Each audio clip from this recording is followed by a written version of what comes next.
23절로 26절 말씀 우리 한 절씩 나눠서 읽죠. 마태복음 5장 23절로 26절입니다. 제가 23절 먼저 읽지요. 그러므로 예물을 제단에 드리려다가 거기서 내 형제에게 원망을 들을 만한 일이 있는 것이 생각나거든 예물을 제단 앞에 두고 먼저 가서 형제와 화목하고 그 후에 와서 예물을 드리라.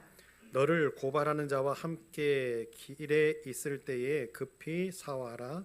그 고발하는 자가 너를 재판관에게 내어주고 재판관이 옥리에게 내어주어 옥에 가둘까 염려하라. 진실로 내게 이르노니 내가 한 푼이라도 남김이 없이 다 갚기 전에는 결코 거기서 나오지 못하리라. 아멘. 기도합니다. 하나님, 말씀 듣습니다. 부족한 것 십자가 뒤에 감추시고 하나님의 말씀만 증거하게 하실 때에 승리하는 일들이 일어나게 하시고 기쁨이 충만한 삶으로 내일부터 시작되어지는 세상 속에서의 삶을 살아갈 때에 이기는 백성들 되게 하여 주옵소서. 예수님 이름으로 기도합니다. 아멘. 화해라고 하는 제목의 말씀입니다.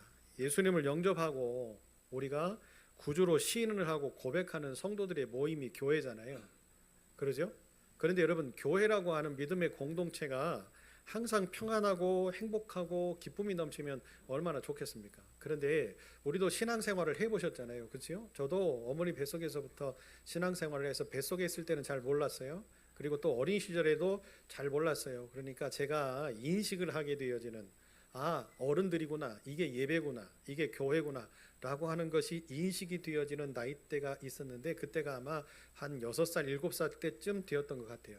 제 기억 속에 6살, 7살 때 되었을 때에 교회라고 하는 믿음의 공동체의 모습들을 생각해 보면 즐거움도 많았어요. 행복한 것도 많았어요. 성경학교 때 즐겁고 맛있는 것도 먹고 그러죠. 교회 그때는 마룻바닥이었잖아요. 마룻바닥에 어른들이 막 초를 막 이렇게 발라가지고 막 마른 걸레로 닦고 맨들맨들하게 해놓고 하는 그런 것들을 어린 시절에 그리고 막 저도 모르고 막 가다가 그 나무 가시가 막 손에 박혀가지고 막 빼는 일들도 많았고 그러죠. 그리고 어린 시절에는 교회 밑바닥 마룻바닥을 저 뒤에서부터 기어가지고 들어가요. 왜 들어갈까요? 거기에 떨어진 동전 주우려고 한번 해보니까. 왜냐하면 형들이 계속 하는 거예요. 그거를 왜 저렇게 마룻바닥을 기어다니지 하는 것을 보고 이제 와가지고 동전을 이렇게 주워서 이렇게 하는 걸 보고는 보고 배운 도둑질이 오래 간다 하잖아요. 그죠? 막 그렇게 해보기도 하고 제 머릿속에 어린 시절에 봤던 교회라고 하는 믿음의 공동체는 좋은 것도 많고 즐거운 것도 많고 그랬습니다. 그런데 반면에 제가 생각할 때 믿음의 공동체들이 항상 기쁨의 일들 있는 것만은 아니었습니다. 아버님이 목사님이었으니까 그렇죠. 더더군다나 이제 목회자의 가정에서 자라나는 모습들을 통해서 볼 때에 교회라고 하는 어떤 것들을 공동체를 바라보는 시선의 모습이 일반 성도들하고는 조금씩은 다르겠지요. 달랐을 거예요 분명히. 그런데 제 눈에 보여지는 어떤 갈등이나 또 싸움이나 다툼이나 이런 것들을 볼 때 어른들이 이렇게 싸우는 거구나. 어린 시절에는 그렇게만 인식을 했죠. 어른들도 큰 소리치고 어른들도 다투고. 왜냐하면 집안에서 많이 볼 수 없는 모습들이었기 때문에 교회에서 보는 것들이 어머니 아버지가 그렇게 막 다투거나 싸우거나 큰 소리를 내거나 그러신 적이 거의 없으셨어요. 그러니까 제가 어렸을 때의 아버지의 모습은 그냥 성전 안에서 새벽에 늦게까지 기도하시고 아침에 오시고 학교 다닐 때는 이제 교복을 이렇게 말끔하게 차려입고 마을버스 하나 있는 거 막 콩나물시루 같은 마을버스를 타기 위해서 일찌감치 걸어서 마을 오기까지 가야 되는데 그때 이제 교회 문을 열고 아버지한테 학교 다녀오겠습니다 하고 인사하고 했던 그런 기억들, 추억들 이런 것들이 남아있죠. 그런데 그때의 저희 집안에서 볼 수 없었던 모습을 교회 안에서도 많이 봤어요. 근데 어린 시절에는 왜 저렇게 싸우실까? 왜 큰 소리를 내실까? 왜 이렇게 저렇게 다투실까? 하는 것들을 생각할 수가 없죠. 왜냐하면 어린아이가 뭐 그걸 이해를 하겠습니까? 인식을 하겠습니까? 그런데 점점 저도 나이가 먹어가고 교회 안에서 생활을 해나가는 모습을 볼 때 그런 것들이 왜 싸우고 왜 다투고 그러죠? 그리고 이제 성인이 되어졌을 때는 판단을 하게 되어지잖아요. 뭐 때문에 저렇게 싸우지? 저것 때문에 싸운다고? 이유를 알게 되어지면 진짜 아무것도 아닌 문제들 때문에 분쟁하고 분탕질하고 싸우고. 그런데요, 더 안타까운 건 뭐냐면 싸우는 건 괜찮아요. 그런데 한 번 싸우면 그 싸움이 얼마나 오래 가는지. 그러죠? 아버지가 목사였잖아요. 목사와 장로가 싸워요. 그러면 뭐 세상 사람들보다 더 심하게 막 그렇게 그 기품에 골이 생기고 결국에는 어떻게 되어져요? 예? 둘 중에 하나는 나가야 돼요. 이런 극렬한 모습으로 막 가게 되어지는 상황들을 보게 됩니다. 그런데 결국에 문제를 찾아놓고 보면 그 문제는 아무것도 아니더라고요. 성도들이 성도들 간에 싸워요. 막 그동안에는 막 친하게 지내고, 그리고 막 함께 품앗이 하면서 모심고 모쟁이하고 뭐 밥해서 이어 나르고 이렇게 하면서 막 즐겁게 막 지냈던 분들이 아무것도 아닌 문제 때문에 싸우고 다투는 모습을 봐요. 그런데 결과물이 안 좋다는 거예요. 결과물이. 싸우는 건 괜찮아요. 싸우는 건 괜찮은데 싸우고 나면 어떻게 해야 돼요? 어른들답게 그 싸움의 문제를 해결해야 될 거 아니겠어요? 그렇게 잘 지냈던 양반이 담장 하나 사이를 두고 뭐 형님 동생 이렇게 하면서 먹을거리를 막 이렇게 하고 구역 예배 때는 막 음식을 만들어 가지고 목사 식구들까지 챙겨주셨던 그런 분들이 어떻게 되어진 거예요? 남남이 되어져 가지고, 네. 그죠? 담장을 더 높이 쌓아. 이런 일들이 동네 사람들에게 보여졌을 때 과연 동네 사람들이 뭐라고 할까요? 이런 일들이 제가 어린 시절에 성장을 하면서 교회 안에서 봤던, 제가 목사가 되어지기 전에 제가 그래도 목사의 아들로서 그냥 평신도로서 살았을 때 봤던 교인들의 모습이었어요. 여러분, 교회라고 하는 것이 내가 하나님을 믿고 구원받은 기쁨으로 사는 기쁨의 감동의 공동체인 건 맞으나 세상을 함께 더불어서 살고 있기 때문에 구원의 감격도 중요하지만 나의 어떤 기득권, 나의 어떤 삶의 배경, 이런 것들도 인정함 받기를 원하는 그런 모습들이 분명히 존재한다라는 것을 우리들이 놓치면 안 돼요. 그런데 여러분, 뭐가 중요한지를 우리들이 분명히 알아야 되겠죠. 우리가 하나님에 대한 기대 가치와 하나님을 기쁨으로 예배하고 찬양하는 그런 은혜로움의 모습들이 상실되어져 버리면, 여러분, 내가 하나님의 믿음의 공동체를 함께 이끌어가는 공동체의 모습 가운데 내 이득이 무슨 소용이 있겠으며, 내가 여기에서 인정을 받으면 무언의 대단한 일이 될 것이며, 그러지 않겠어요? 그래서 여러분, 주님께서도 이 땅에 오셔서, 하나님이 이 땅에 오셔서도 행하시는 모습들을 보면 어떻게 하셨어요? 본인의 모든 시간을 내어주시고, 본인의 모든 상황을 내어주시고, 본인의 모든 것까지도, 생명까지도 내어주시면서 뭘 위해서? 하나님의 영광을 위하여서 일하시는 모습들을 봤잖아요. 그렇게 아침에 일찍 일어나서 미명에 하나님께 기도했던 이유가 뭐예요? 세상을 살아놓고 보니까, 인간의 모습을 입고 이 땅에 오셔서 세상을 살아놓고 보니까 너무나 견디기 어려운 문제들이 너무나 산적해 있다라고 하는 것을 주님이 아셨어요.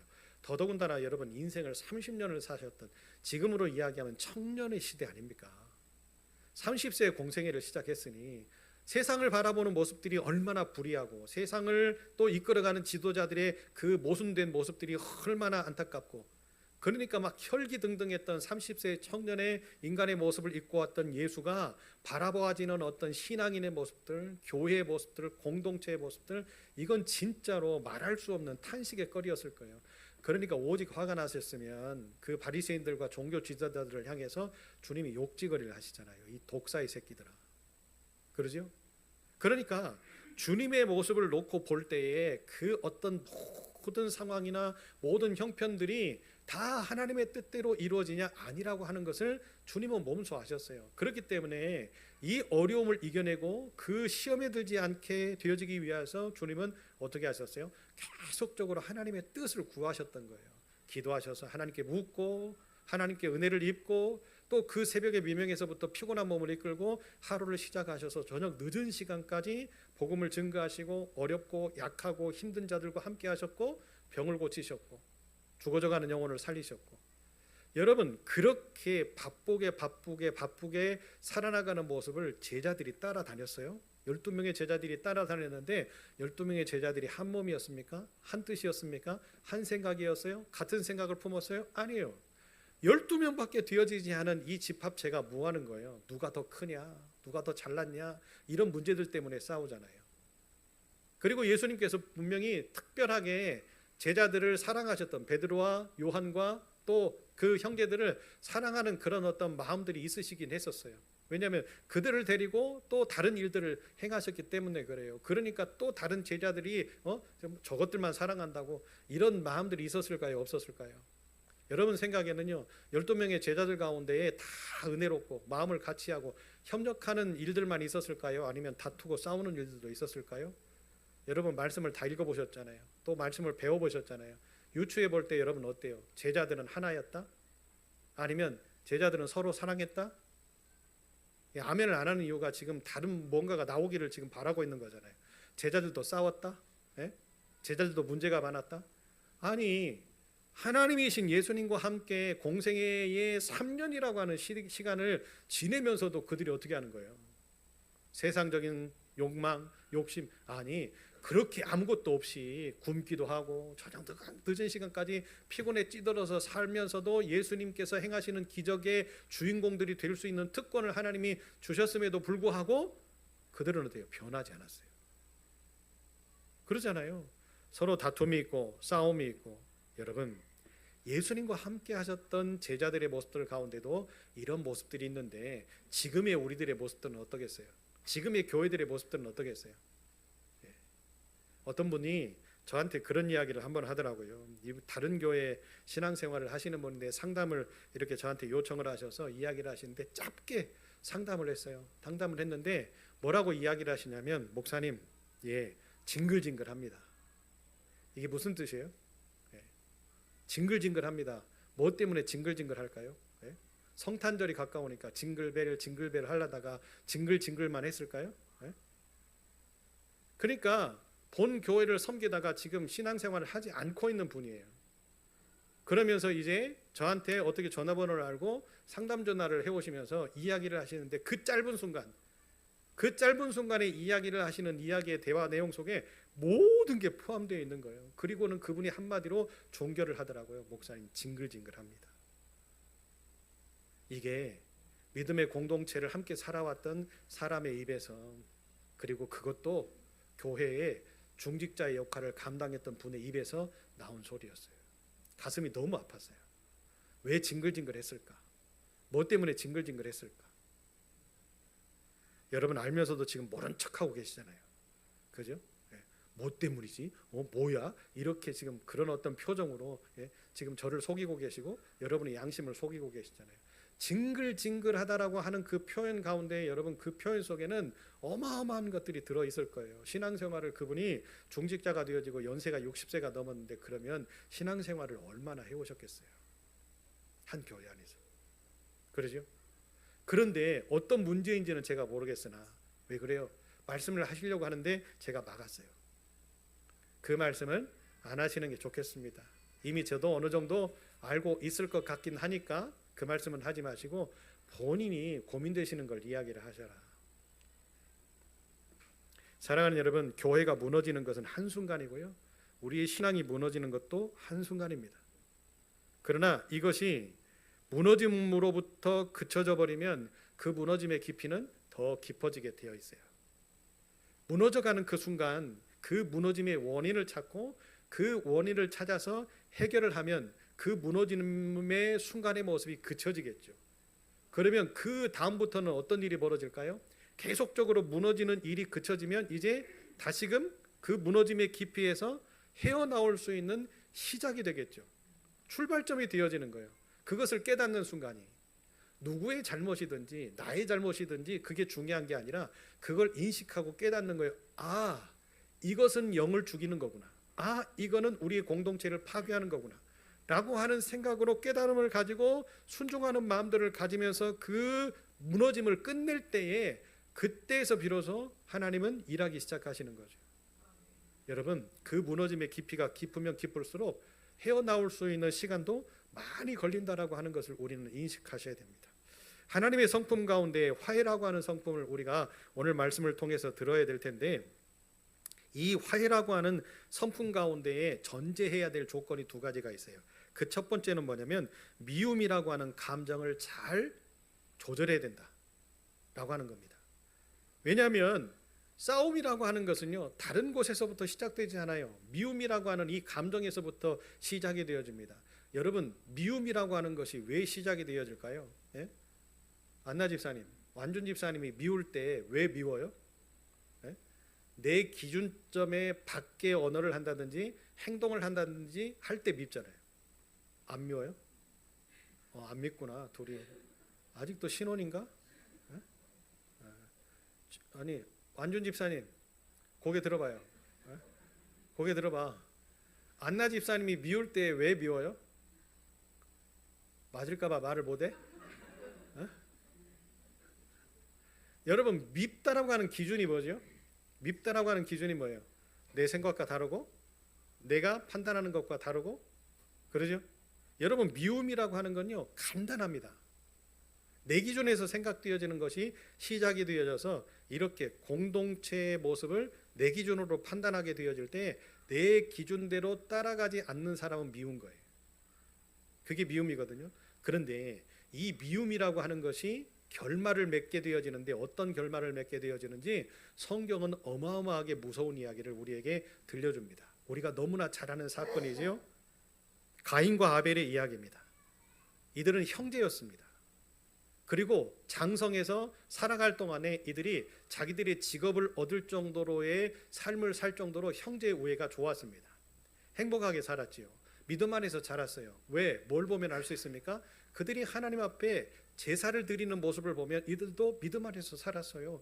우애하고 예배 생활하고 신앙 생활을 했던 믿음의 가정에서, 그죠? 믿음의 가정에서 어머니 아버지가 믿음의 사람이니까 믿음의 가정에서 자랐지요. 그러다 보니 믿음의 모습도 있었고 믿음의 행위도 있었고. 그런데 어떤 것 때문에 이 형제가 사랑하고 우애하고 서로 돕고 섬기는 모습이 깨어지던가요? 형제라고 하는 이 가족의 관계가 무엇 때문에 깨어지던가요? 하나님께서 아벨의 제사는 받으시고 가인의 제사는 기뻐하지 않으시는 그 모습을 보면서 가인의 마음속에 기준점이 생긴 거예요. 어떤 기준점? 왜 하나님 날 미워하시지? 그러니까 하나님이 나를 미워하신다라고 하는 가인의 기준이 딱 서니까 가인이 아벨을 바라볼 때 뭐 한 거예요?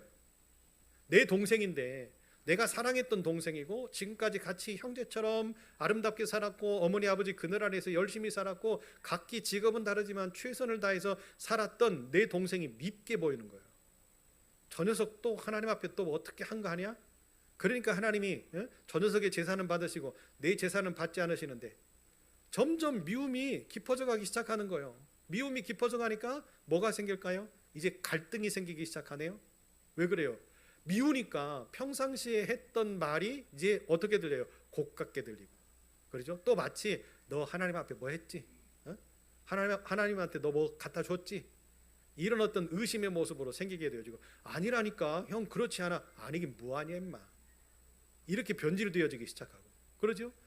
아무것도 아닌데 미움이라고 하는 이 하나의 마음이 싹트기 시작하니까 형제간의 관계가 깨어지기 시작하는 거예요. 그런데 여러분 여기서 굉장히 중요한 일이 벌어지죠. 이 미워했던 마음이 내 생각이었다라고 하는 것을 가인이 한 번만 뒤돌아봤다면, 또 왜 내 예배와 또 아벨의 예배를 한 번만 비교해 보면서 무엇이 문제였고 또 나에게는 어떤 문제가 있었고 내가 하나님을 대하는 태도가 어떤 태도였고 하나님께 한 번만이라도 더 물어봤다면 가인이 동생 아벨을 죽이는 일은 아마 일어나지 않았을 거예요. 그런데 가인의 마음에 아벨을 향한 질투의 마음과 미움의 마음이 싹트기를 시작하면서 그 문제가 해결되지 않으니 어떻게 되어져요? 결국에 가인이 아벨을 쳐 죽이게 됩니다. 형제가 파괴되어지고 가족의 공동체가 무너지고 인생 자체가 파괴되어지는 엄청난 실수를 범하게 되어지는 이런 안타까운 현실을 성경이 우리에게 이야기를 하고 있지요. 인간에게 일어나는 마음, 그죠? 그 마음 중에 미움이라고 하는 이 마음이 계속적으로 희석되지 못하고 또 해결되어지지 못하면 살인에 이를 수 있다라고 하는 이 어마어마한 경고를 하나님은 우리에게 하고 계시는 거죠. 여러분, 우리가 지금은 살인을 하지 않기 때문에 나는 살인자가 아니야 이렇게 생각할 수도 있잖아요. 그런데 한번 미움이 들어가면 어떻게 되어집니까? 그 사람을 우리가 칼로 죽이거나 아니면 뭐 어떤 다른 어떤 환경으로 죽이지 않아도 미움이라고 하는 마음 때문에 그 사람을 바라보는 것, 그 사람을 대하는 것, 이런 어떤 모습 속에서 아마 1000번, 10,000번도 죽일 거예요. 하나님은 우리의 어떤 행위만을 놓고 판단하시는 분이 아니라 우리의 마음, 우리의 중심, 우리의 모습들까지도 헤아리셔서 판단하시는 하나님이라는 것을 여러분 기억하셨으면 좋겠습니다. 밉지 않은 사람이 어디 있겠어요? 그죠? 제가 오늘 낮예배 시간에도 제가 싫어하는 사람이 있다고 분명히 이야기했잖아요. 그죠? 분명히 제가 싫어한다 그랬지 밉다고 안 했어요. 미운 것이 아니라 제가 그냥 그 사람은 싫은 거예요. 왜? 하나님과의 상황 가운데에서 하나님의 어떤 말씀을, 그러니까 말씀을 증거하는 목사가 아니라고 한다면 저도 그냥 뭐 그 사람하고 별로 상관하고 싶지가 않아요. 그런데 주의 종으로서의 어떤 행보, 언행의 모습이 잘못됐기 때문에 그래요. 제가 힘이 없고 제가 어떤 능력이 없어서 광화문에 가서 어떻게 그냥 뭐 제가 어떤 그 장풍을 일으킬 수 있는 능력을 하나님이 주셨다고 한다면 그냥 가서 장풍을 일으키고 싶은 마음이 하루에도 1000번이고 10,000번이고 들어요. 그런데 그런 능력을 하나님이 주시지 않기 때문에 저는 힘도 없고 백도 없고, 그죠? 돈도 없고, 그러니까 가봐야, 제가 외쳐봐야 아무런 소용이 없으니까 그냥 어떻게 합니까? 그래, 당신 잘 먹고 잘 살아. 근데 잘 먹고 잘 살던가요? 그러죠. 지금 잘 먹고 잘 살죠. 세금으로. 예? 학교 가가지고 지금 밥 맛있게 먹고 살고 계실 거 아니겠어요? 이게 미움인가 봐요. 그죠? 그분 이야기만 하면 열받아. 그분 생각만 하면 열받아. 그런데 여러분, 이 감정을 해소하지 못하면, 그죠? 하나님 안에서 믿음의 사람들이 이 감정을 해소하지 못하면 분명히 하나님은 우리에게 심판이라고 하는 것을 예고해 두셨다는 것을 우리들이 기억하셨으면 좋겠습니다. 가인과 아벨의 이 문제가 해결되어지지 못함으로 어떤 심판을 받지요? 가인은 평생 동안 낙인을 찍혀 살게 되어지는, 어디를 가도 그는 그 낙인을 통해서 어떤 사람으로 칭함을 받을 수밖에 없어요. 사람들 앞에 인정을 받지 못하니까 사람들과 함께 살겠습니까? 살인자라고 하는 그 죄의 명함을 가지고, 그렇죠? 이마에 새기게 하시는 하나님의 뜻이 뭘까요? 그 심판 아닙니까? 낙인을 찍었다라고 하는 건 뭐예요? 하나님이 그렇게 싫어하신다라고 하는 것을 분명히 우리에게 보여주시는 예표죠. 여러분, 미움이라고 하는 이 감정이 싹트기 전에, 아니 그 미움이라는 감정이 폭발하기 전에 우리는 어떻게 됩니까? 이 미움이라는 감정을 우리 몸에서, 우리의 정신에서, 우리의 믿음에서 빨리 쫓아내야 돼요. 쫓아내지 않는 순간에 우리는 자꾸만 다른 행동을 하게 되어지고, 그 행동은 더 큰 행동으로 번지게 되어지고, 나만 그렇게 하는 것이 아니라 나와 함께하고 있는 사람들에게 강요하게 되어지고 주장하게 되어지고, 그러다 보면 우리의 믿음의 공동체는 어떻게 될까요? 파괴되어지는 거죠. 그래서 하나님은 가인과 아벨의 이 사건을 통해서 인류의 최초의 살인자가 되어졌던 이 가인을 용서하지 않으셨던 거예요. 아니, 용서하셨죠. 분명히 그러죠. 왜냐하면 그의 생명을 살려두셨으니까. 그러나 낙인을 찍으셨던 이유는 뭐예요? 평생 동안 그 마음속에서, 그의 삶 속에서, 아니 그를 바라보는 모든 사람들 가운데 이런 미움과 이런 갈등의 감정의 고리 때문에 다시는 이런 문제의 일들을 야기시키지 않고자 하시는 하나님의 사랑의 마음이 그 각인 속에 있었다는 걸 우리는 기억하며 사셨으면 좋겠습니다. 두 번째로, 그러면 여러분, 이것을 해결할 수 있는 방법이 필요하잖아요. 자, 싸울 수 있다고 제가 분명히 이야기했어요. 미워할 수 있다고 분명히 이야기했어요. 우리는 인격적인 존재이지 하나님의 영적인 존재로 신적인 존재가 아니기 때문에 항상 어떤 순간과 어떤 상황 가운데 싸움이 일어나고 미움이 일어나고 그럴 수 있어요. 그렇게 살 수밖에 없는 존재들이고. 자, 그런데 그렇다고 한다면 우리는 전능하신 하나님이 나와 함께 계신다라는 것을 믿고 사는 사람들 아닙니까? 그렇다고 한다면 어떤 해결점이 분명히 있다라는 것도 우리는 알 수 있단 말이죠. 알면서도 안 하는 것이 문제죠. 하나님의 말씀을 찾아보면, 또 하나님의 말씀을 읽고, 또 하나님의 말씀을 공부하다 보면 하나님의 말씀이 우리 속에 들어와서 그 문제를 해결할 수 있는 방법이 이거구나. 그걸 깨달을 때 은혜가 되어지고, 그 은혜로운 모습 속에서 우리는 뭐 할 수 있는 거예요? 삶으로 예수님처럼 용서하고 화해하고, 그러죠. 오늘 말씀의 제목처럼 화해하고 살 수 있는 것 아닙니까? 중요한 것은 오늘 주님이 하셨던 그 해결의 방법을 우리들이 몸으로 한번 실천해 봤으면 좋겠습니다. 그것이 뭐냐? 예물을 드리는 것보다 더 중요한 것이 있다라고 예수님이 말씀하셨어요. 자, 이 말씀 속에는 많은 이야기가 있고 많은 해답이 포함되어 있을 수 있을 겁니다. 여러분, 제가 자주 쓰는 표현이 있지요. 우리가 믿음 생활 잘하고 신앙생활 잘하고, 야, 저분 믿음 참 대단해 라고 하는 기준의 조건들을 우리들이 따져보면 어떤 것을 이야기할 수 있습니까? 나는 주일을 한 번도 빼먹지 않았어. 대단합니다. 그죠? 나는 11조를 하나님 앞에 꼬박꼬박 드려. 와, 대단합니다. 그런데 주일 성수를 오랫동안 하고 한 번도 빼먹지가 않았어요. 주일 성수는 어떻게 해서든지 주일 성수를 해. 하나님 앞에 막 11조를 다 해. 근데 많은 사람들이 옆에 함께 있고 싶어 하지를 않아. 네. 주일 성수 잘하고 11조 잘하면 야 믿음 좋은 사람이잖아요. 믿음 좋은 사람인데 그와 함께 하고자 하는 사람들이 없다고 한다면 과연 그 믿음은 어떤 믿음일까? 한번 생각해 봐야 되지 않을까요? 그러잖아요. 질투심이나 미움에서 시작되어지는 감정의 갈등은 반드시 해결해야 되는데 어떻게 해결해야 되는 것이 맞냐? 어디서 그 답을 찾는 것이 맞냐? 주님의 말씀 속에서 오늘 한번 답을 찾아봅시다. 주님께서는 이렇게 이야기하셨어요. 예물을 드리러 가는 길에다도 형제에게 원망을 들을 만한 일이 생각나면 예물을 제단 앞에 두고 형제와 먼저 화목한 후에, 그죠? 화해한 후에 하나님 앞에 예물을 드려라. 자, 그러면 이 주님의 말씀 가운데는 여러 가지의 이야기가 포함되어 있는 것을 유추해 볼 수 있어요. 그죠? 하나님 앞에 예물을 드리는 것이 더 먼저냐, 아니면 형제 간에 어떤 다툼과 또 미움과 이런 마음들이 있을 때 그것을 먼저 해결하는 것이 중요하냐, 하나님은 뭘 우선순위로 두시느냐라고 하는 것이 이 말씀 속에 숨어 있는 거죠. 그러죠? 그러잖아요. 역으로 추적해서 올라가 보면 이런 겁니다. 우리가 화해하고 평안한 마음으로 예물을 가지고 하나님 앞에 나와서 예물을 드리는 것을 우리 하나님은 기쁘게 받으신다. 그러면 여러분, 하나님이 기뻐하시는 것이 무엇인지를 분명히 예수님의 입을 통해서 우리에게 이야기를 하셨잖아요. 그렇다고 한다면 우리는 어떻게 됩니까? 예수님의 말씀이 내가 곧 길이요 진리요 생명이라고 하셨는데, 그러면 이 말씀에 순종하는 것이 맞습니까? 맞지 않습니까? 이렇게 이야기를 하면 아멘 하실 수 있을 거예요. 근데 안 하잖아 지금. 그죠? 여기에는 분명한 것이 있어요. 예수님은 예물을 드리는 일도 중요하지만 형제와 화목하는 일이 더 중요하다라고 하는 사실들을 강조하고 있습니다.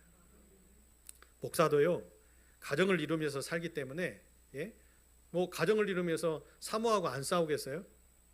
싸울 수밖에 없지요. 사람인데 자녀들을 키워야 되고 생활을 해야 되고 여러 가지 일들을 하다 보면 굉장히 뭐 다툼도 많고 그러잖아요. 그러죠? 그런데 저희 어머니 아버지가 사셨던 모습들을 보면 참 그것이 지혜였다 하는 것을 제가 발견하고 알게 돼요. 어머니가 수요일이 딱 지나고 나면 가급적이면 아버지하고 어떻게 해서든지 부딪히지 않으시려고, 아니 부딪히는 일들도 많이 없지만 아버지하고 어떤 그 부딪힘의 관계를 어떻게 해서든지 안 만드시려고 하셨던 것을 제가 기억을 해요. 왜냐하면 목회자가 화가 난 상황 가운데에서 하나님의 말씀을 온전하게 전할까요? 사모와 싸웠어요. 예를 들어서 화가 있어, 아직도 미움이 있고 막 그런 마음에서 여러분 설교를 할 때 어떨까요? 그 말씀이 은혜일까요? 여러분은 모르니까 은혜롭게 아멘할 수 있잖아요. 그런데 저 만약에 뒤에서 사모가 설교를 들을 때 그런 마음일 거 아니겠어요? 여러분 서로 사랑하셔야 됩니다. 이렇게 목사가 설교를 했어요. 사모가 그런 설교를 들을 때 어떻게 할까요? 지나 잘하지. 이런 생각을 할 수 있지 않겠어요? 인간인데 그러잖아요. 저가 목회할 때 그랬다는 게 아니라 그렇지 않겠어요?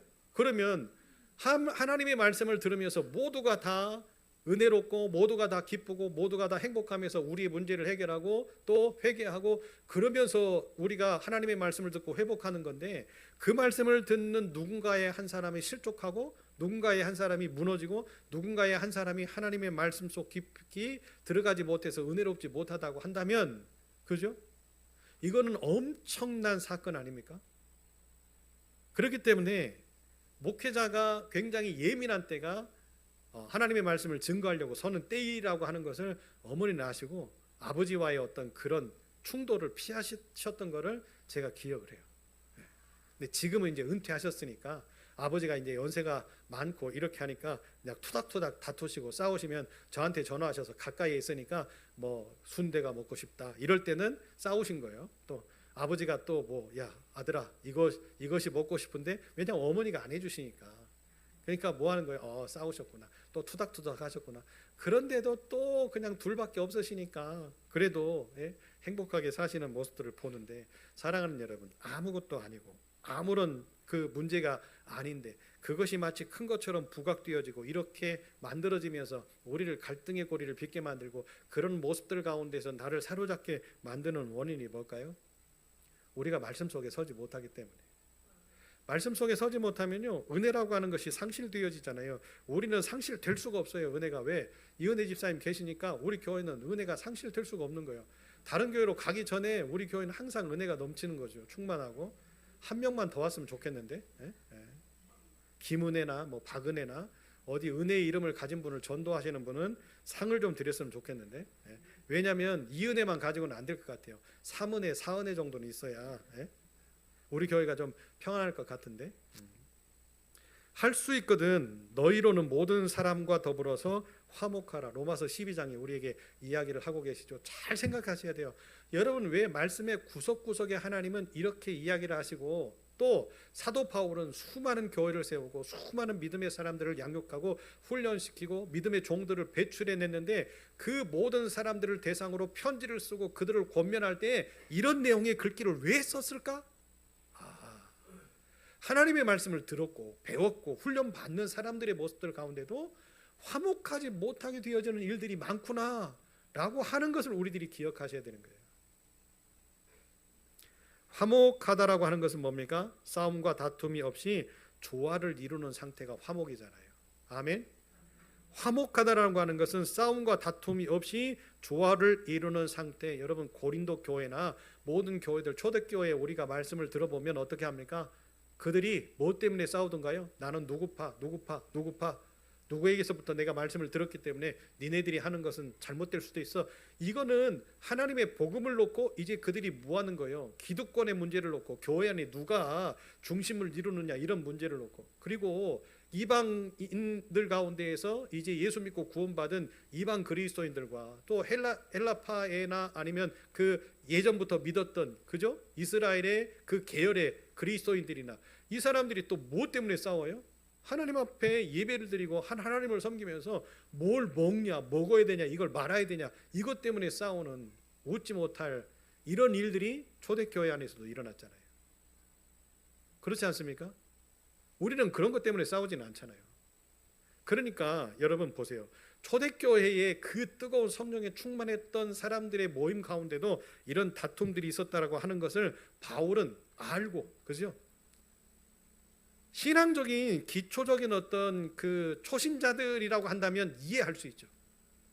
그런데 신앙의 깊이가 있고 배울 거 다 배웠고 믿음 안에서 성장했던 믿음의 사람들이 그런 모습들, 다툼과 싸움이 일어나고 조화를 이루지 못하는 신앙의 공동체를 만들어간다? 여러분, 이것은 문제가 심각한 거라고 생각합니다. 화해라고 하는 것은 뭡니까? 싸움하던 것을 멈추고 서로가 가지고 있었던 안 좋은 감정을 풀어내는 것이 화해 아닙니까? 하나님 안에서 여러분, 우리가 이런 화해의 성품을 갖는 멋진 백성들로 회복되었으면 좋겠습니다. 화해의 성품을 이루기 위해서는 두 가지 전제 조건이 필요해요. 첫째는 뭡니까? 진정한 사과. 그리고 진정한 사과가 있을 때에 진정한 용서. 그러니까 화해할 수 있는 어떤 모습들 가운데는 진정한 사과가 있고 진정한 용서가 있을 때에 우리는 서로 화해할 수 있어요. 화해가 이루어져야 화목할 수 있어요. 여러분, 진정한 사과, 진정한 용서가 우리 안에 있게 되어지기를 원합니다. 마태복음 5장에서도요, 오늘 본문에서 우리가 다 읽지는 않았습니다만은 예수님이 제자들에게 율법을 가르치시면서 제자들의 의가 서기관과 바리새인들보다 더 나아야 된다라고 말씀하셨어요. 왜? 제자들의 의가 서기관과 바리새인들보다 더 나아야 됩니까? 잘 생각해 보세요. 서기관과 바리새인들은 어릴 때부터 율법을 배웠고 어릴 때부터 공부를 했던 사람들이에요. 그러니까 그들은 이미 말씀으로 충만해진 사람들이잖아요. 그런데 제자들은 어떤 사람들이었어요? 어떤 사람들은 어부고 어떤 사람들은 뭐 세이고 그들이 가지고 있었던 직업군에서 종교 지도자들보다 믿음이 좋다라고 내세울 수 있을 만한 사람들이 있었어요, 없었어요? 12명의 제자들 가운데 남들이 볼 때는요 없어요. 그렇잖아요. 근데 왜 예수님이 이야기를 하셨을까? 여러분 궁금하셔야 돼요. 이미 믿음 안에서 자랐고 또 율법을 배웠고 그들은 그것이 온전하게 훈련이라고 생각해서 어릴 때부터 훈련되어졌던 바리새인들과 서기관들보다 예수님의 제자 너희들은 더 의로워야 돼 라고 왜 예수님이 이야기를 하셨을까? 그것은 다른 것이 아니에요. 주님이 하나님이시기 때문에 하나님과 함께 살고 있는 12명의 제자들, 너희들의 신분이 어떻든지, 너희들이 지금까지 살아왔던 배경이 어떻든지, 환경이 어떻든지 뭐라는 거예요. 너희는 지금 하나님과 함께 살고 있고 하나님과 함께 먹고 하나님과 함께 사역하고 하나님의 뜻을 지금 눈으로 보고, 그러면서 여러분 예수 그리스도가 삶의 모습에서 일으켰던 모든 기적의 역사와 능력의 역사의 주인공들이었잖아요, 제자들이. 그렇다고 한다면 지금 이들에게는 친히 하나님의 능력이 나타나서 하나님의 의로우심으로 덧입게 만들어 놓은 하나님의 축복의 사역자들이었잖아요.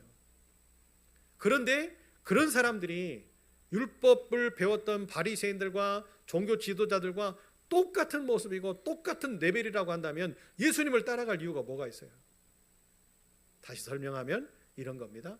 성령 충만해서 우리가 하나 되기를 위해서 지금 새로움의 교회를 만들고 새로움의 교회를 형성하고 새로움의 문화를 만들어서 더 멋지게 하나님의 기쁨으로 자리매김하려고 하는 우리 아름다운 교회가 예전과 똑같은 모습, 똑같은 생각, 똑같은 신앙의 모습과 패턴들을 가지고 신앙생활을 한다고 한다면 우리가 시작된 의미가 뭐냐 말이죠. 그것을 예수님이 제자들에게 이야기를 하시는 거예요. 너희의 의는 달라야 돼. 왜 그러죠? 사람들이 손가락질하고 저렇게 믿는 것이 바리새인이냐, 저렇게 믿는 것이 종교 지도자냐, 서기관들이냐, 이거 아니잖아 라고 판단할 수 있는 기준치와 눈높이가 커졌어요. 왜? 예수님의 삶을 보고 배웠으니까. 그렇다고 한다면 제자인 너희는 어떻게 된다고요? 저들과 달라야지. 얘들아, 너희는 저들이 하는 대로 하면 안 되지. 아멘이세요? 이것을 주님께서 이야기를 하시면서 그렇게 설명을 하시고 난 다음에 주님이 하셨던 말씀이 어마어마한 말씀이에요. 그 말씀이 뭐냐? 형제를 서로 사랑하라고 권면하셨어요. 의롭게 사는 것도 중요하고 그들보다 더 멋지게 사는 것도 중요한데 더 중요한 것이 있다. 내 이웃을 내 몸과 같이 사랑해라. 사랑은 허다한 죄를 덮는다. 왜? 예수가 사랑이었기 때문에. 형제 사랑의 중요성을 이야기를 하시면서 뭐라고 이야기하셨어요? 형제와 화목하는 것, 그 형제와 화목하는 것이 무엇보다도 중요하다고요? 하나님께 나아가서 예물을 드리는 것보다 더 중요하다. 결론적으로 여러분, 주님이 지금 하시고 싶은 말씀이 뭐예요? 미움과 질투와 다툼과 싸움의 마음, 그걸 가지고 하나님께 나오지 말으라는 거예요. 분을 품어도 뭐라고 말씀하셨어요? 하루에 해가 지기 전에 그 모든 것을 다 뭐하라? 뉘우치고 또 회개하고. 그렇게 되어지지 못하면 내일의 삶이 오늘의 삶보다 더 추악하고 나쁘고, 그죠? 행복이라고 하는 가치가 없어질 수 있기 때문에 하나님께서는 어떻게 하시는 거예요? 오늘의 모든 날은 오늘로 끝내라는 거예요. 근데 여러분, 우리는 어떻게 합니까? 그렇게 합니까? 어떻게 해요? 여자가 하늘 품으면 온월에도 서리가 내린다고 하잖아요. 왜 서리가 내릴까요? 그건 모르죠. 네? 왜 그런지. 그런데요, 남자들하고 여자들하고 약간 다른 게 있어요. 네. 뭐가 다를까요? 그래도 남자들은요 꽁 해도 며칠이면 끝나요. 근데 여자들은요 꽁 하면 어떻게 됩니까? 네? 꽁 하면 지금까지도 간다니까요. 네? 우리 이거 이야기하면 안 되는데. 우리 혜찬이를 임신했을 때 딸기가 먹고 싶다고 제가 예전에 한번 이야기했는데, 그 겨울이었어요. 겨울에 딸기가 어디 있어요? 그래서 그 딸기를 찾으려고 농수산 시장부터 해가지고 다 다녔는데 슈퍼에도 딸기가 없어요. 그래서 딸기 그 저거 있잖아요. 그 뭐죠? 이게 그 딸기 뭐 이렇게 떠먹는 요구르트처럼 그게 있었어요. 그걸 사가지고 갔단 말이에요. 예? 그 추운데, 근데 자기는 잠자고 있어. 그래놓고는 딸기를 못 먹었다고. 예?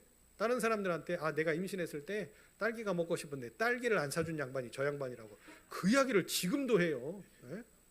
아니 열받잖아요. 그게 언제적 얘긴데 지금 거의 30년이 가까이 되어지는데 그 이야기를 지금도 한단 말이에요. 그래서 여자가 한을 품으면 온열에도 서리가 내리는 모양이구나. 남자하고 다르구나. 근데요, 이렇게 이해를 해주고 싶은데도요, 이해가 안 돼요. 그 얘기를 또 들으면 열받고, 또 하면 또 열받고, 예? 또 하면 또 열받고. 아니, 나하고 가장 가까이 사는 사람이 그렇게 이야기를 하면 열이 받을까요, 안 받을까요? 모든 것이 은혜인 이은혜 집사님, 열이 받아요, 안 받아요? 예? 여러분, 이게 별거 아닌 것 같지만 우리의 믿음의 생활과 다 연관이 되어 있어요. 말씀을 정리해 봅시다. 여러분, 모든 것이 같이 생각되어지고 모든 것이 같이 우리가 함께 공존하고 이렇게 한다고 해서 생각도 같고 판단도 같고 기준점도 다 같을까요? 다 달라요. 다 달라요. 그래서 우리가 성령 충만함을 받기 전까지의 모습과 성령 충만함을 받고 난 후에 제자들의 삶을 비교해 보는 것이 굉장히 중요합니다. 우리의 삶들 가운데. 우리는 성령 충만한 사람입니까? 네, 한 번만 더 물어볼게요. 여러분, 성령 충만한 사람입니까? 네. 노면하는 사람도 있죠, 그죠? 네. 성령 충만하면요, 우리의 행위가 바뀌어야 돼요. 우리의 생각도 바뀌고 우리의 삶도 바뀌고. 왜 그래요? 미울 수 있어요, 다툴 수 있어요, 싸울 수 있어요, 그런 감정이 들 수 있어요. 아니, 성령 충만한 사람이라고 그런 감정이 안 듭니까? 들지요. 그런데 성령 충만한 사람과 성령 충만하지 못한 사람은 차이점이 있어야 되는 거예요. 그게 뭐냐? 성령 충만한 사람은 이 정도에서 그쳐야 되겠구나. 하나님 앞에 기도할 때 하나님께서 우리 마음속에 감동을 주시고 하나님께서 우리 마음속에 기쁨을 주시고 하나님께서 우리 마음속에 용서의 마음을 주시면 순종하는 마음으로 여기까지만 해야 되겠구나. 이게 성령 충만한 사람인 거죠. 왜요? 기도할 때마다 우리에게 그런 감동을 주시고 내가 잘못한 거 맞네. 그러면 뭐 해야 돼요? 화목하기 위해서, 화목의 일들을 이루기 위해서 싸움과 다툼을 그치고 뭐 해야 됩니까? 진정한 사과가 있어야 진정한 용서가 있을 거 아니겠어요? 손바닥도 부딪혀야 소리가 나는 법이요. 우리 아름다운 교회는 하나님을 믿는, 하나님을 쫓는, 하나님의 뜻을 이루는 멋진 교회로 탈바꿈 되어지기 위해서 하나님의 성품을 닮아가는 멋진 교회가 되었으면 좋겠는데, 화해하는 교회, 그러죠? 갈등과 다툼과 미움의 문제에서부터 자유로운 교회, 그런 교회가 되어졌으면 좋겠습니다. 그러기 위해서 끊임없이 기도할 수 있는 저와 여러분이 되어주시기를 예수의 이름으로 축복합니다. 하나님, 인생을 사는 것 별거 아닌 것 같지만 별거 아닌 것 같은 인생 속에서 욕심을 품고 또 내 생각을 많이 하게 되어지고 나처럼 모든 사람들이 바뀌었으면 좋겠다라고 하는 기대감을 갖고 사는 것이 우리의 인간인 것 같습니다. 그러나 나의 생각과 하나님의 생각은 다르고 나의 길과 하나님의 길은 다르기에 우리가 어느 것이 승리의 길이고 어느 것이 기쁨의 길인 것을 확인했으면 하나님의 길을 쫓는 지혜로운 사람들이 되어져서 살아갈 수 있게 도와주시고 지혜로운 교회가 되어져서 더욱더 열심을 다하여 하나님의 뜻을 이루는 일에 최선의 노력들을 다하는 멋진 일꾼들 되게 하여 주옵소서. 내일부터 시작되어지는 세상의 삶에 풍성함을 주시고 기쁨을 주시고 감동을 주시고 서로 화해하고 화목할 수 있는 멋진 마음들을 주셔서 하나님이 주시는 풍성함을 누리며 더 멋지게 기대감을 가지고 살 수 있는 축복의 교회, 축복의 백성들 되게 하옵소서. 예수님 이름으로 기도합니다. 아멘.